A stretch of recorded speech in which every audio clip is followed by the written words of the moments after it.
Hi friends, ಎಲ್ಲರಿಗೂ ನಮಸ್ಕಾರ. ರುಚಿ ವಿತ್ ರಶ್ಮಿರಾಮ್ ಚಾನಲ್ಗೆ ಸ್ವಾಗತ. ಫ್ರೆಂಡ್ಸ್, ನನ್ನ ಚಾನಲ್ನ ಯಾರು ಹೊಸದಾಗಿ ನೋಡ್ತಾ ಇದ್ದೀರಾ, ಪ್ಲೀಸ್ ನನ್ನ ಚಾನಲ್ನ ಸಬ್ಸ್ಕ್ರೈಬ್ ಮಾಡ್ಕೊಳ್ಳಿ. ಪಕ್ಕದಲ್ಲಿರುವಂಥ ಬೆಲ್ ಬಟನ್ನ ಕ್ಲಿಕ್ ಮಾಡಿ. ನಾನಿವತ್ತೊಂದು ಡಿಫ್ರೆಂಟ್ ರೆಸಿಪಿ ಅಂತಲೇ ಹೇಳ್ಬೋದು. ಇವಾಗ ಚಪಾತಿ ಮಾಡಿರ್ತೀವಿ, ಸೊ ಅದು ಮಿಕ್ಕಿರುತ್ತೆ. ಅದನ್ನು ನಾವು ಮತ್ತೆ ಅದನ್ನೇ ತಿನ್ನೋಕ್ಕೆ ಬೋರ್ ಆಗುತ್ತೆ ಒಂದೊಂದು ಸಾರಿ. ಸೊ ಅದನ್ನು ನಾವು ಈ ಥರ ಮಾಡಿದಾಗ ತುಂಬ ಟೇಸ್ಟ್ ಚೆನ್ನಾಗಾಗುತ್ತೆ. ಇದು ನನಗೂ ತುಂಬ ಇಷ್ಟ. ಬಟ್ ಇದನ್ನು ಮಾಡಿದಾಗ ನನಗೆ ನಿನಗೆ ಅಂತ ತುಂಬ ಇಷ್ಟಪಟ್ಟು ತಿಂತಾರೆ. ಸೊ ಅದಕ್ಕೋಸ್ಕರ ನಿಮ್ಮ ಜೊತೆ ಇದನ್ನು ಶೇರ್ ಮಾಡ್ತಾಯಿದ್ದೀನಿ.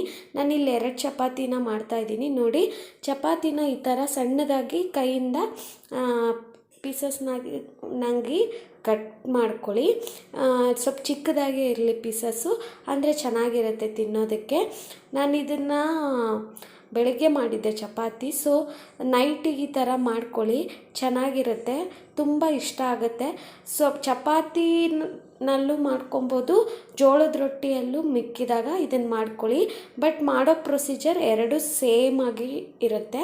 ನೋಡಿ, ನಾನು ಒಂದು ಬಾಣಲೆಗೆ 2 ಟೀ ಸ್ಪೂನಷ್ಟು ಎಣ್ಣೆ, ಸಾಸಿವೆ, ಜೀರಿಗೆ, ನಂತರ ಸ್ವಲ್ಪ ಉದ್ದಿನಬೇಳೆ ಹಾಕಿದ್ದೀನಿ. ಉದ್ದಿನಬೇಳೆ ಸ್ವಲ್ಪ ಜಾಸ್ತಿ ಹಾಕಿ, ಇದಕ್ಕೆ ಟೇಸ್ಟ್ ಚೆನ್ನಾಗಿರುತ್ತೆ.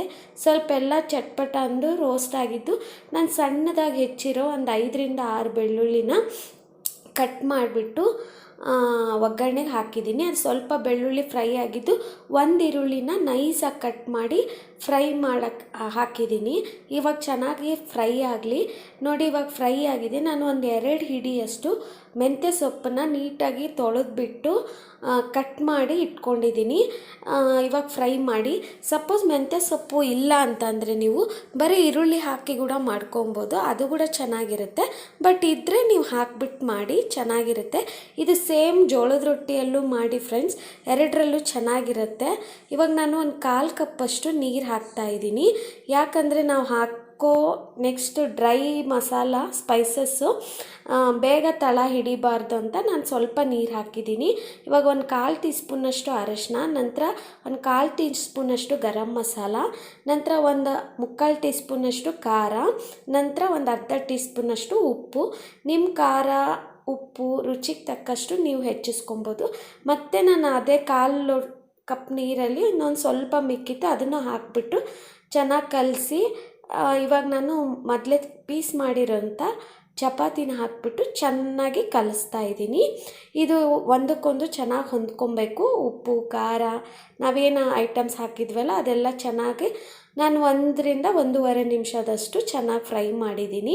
ಇವಾಗ ನಾನು ಕೊನೆಗೆ ಒಂದು ಅರ್ಧ ಟೀ ಸ್ಪೂನಷ್ಟು ಸಕ್ಕರೆ ಪುಡಿ ಹಾಕ್ತಾಯಿದ್ದೀನಿ. ಫ್ರೆಂಡ್ಸ್, ಇದು ಸಕ್ಕರೆ ಪುಡಿ ಆಪ್ಷನಲ್ಲು, ಬಟ್ ಹಾಕಿ ಮಾಡಿದಾಗ ತುಂಬ ಟೇಸ್ಟ್ ಚೆನ್ನಾಗಿ ಬರುತ್ತೆ. ನಿಮಗೆ ಇಷ್ಟ ಇದ್ದರೆ ಹಾಕ್ಕೊಳ್ಳಿ, ಇಲ್ಲಾಂದರೆ ನೀವು ಸ್ಕಿಪ್ ಮಾಡ್ಕೊಳ್ಳಿ. ನೋಡಿ, ಚೆನ್ನಾಗಿರುತ್ತೆ. ಇಷ್ಟೇ ಮಾಡ್ಕೊಳ್ಳಿ ಫ್ರೆಂಡ್ಸ್, ಸಾಕು. ಇದಕ್ಕೆ ಬೇರೆ ಏನೂ ಅವಶ್ಯಕತೆ ಇಲ್ಲ. ತುಂಬ ಚೆನ್ನಾಗಿರುತ್ತೆ.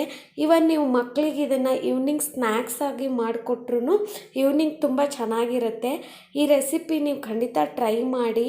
ಇದಕ್ಕೋಸ್ಕರನೇ ನೀವು ಚಪಾತಿನ 1-2 ಜಾಸ್ತಿ ಮಾಡಿಬಿಟ್ಟು ಈ ರೆಸಿಪಿನ ಮಾಡಿ ನನಗೆ ಖಂಡಿತ ಕಮೆಂಟ್ ಮಾಡಿ ತಿಳಿಸಿ. 100% ಶೋರಾಗಿ ಹೇಳ್ತೀನಿ, ಇದು ಪ್ರತಿಯೊಬ್ಬರಿಗೂ ಇಷ್ಟ ಆಗುತ್ತೆ. ಅದಕ್ಕೋಸ್ಕರ ನಾನು ನಿಮಗೆ ಹೇಳ್ತಾ ಇರೋದು. ಫ್ರೆಂಡ್ಸ್, ಈ ರೆಸಿಪಿ ನಿಮ್ಗೆ ಹೇಗೆ ಅನ್ನಿಸ್ತು ಅಂತ ಖಂಡಿತ ಕಮೆಂಟ್ ಮಾಡಿ ತಿಳಿಸಿ.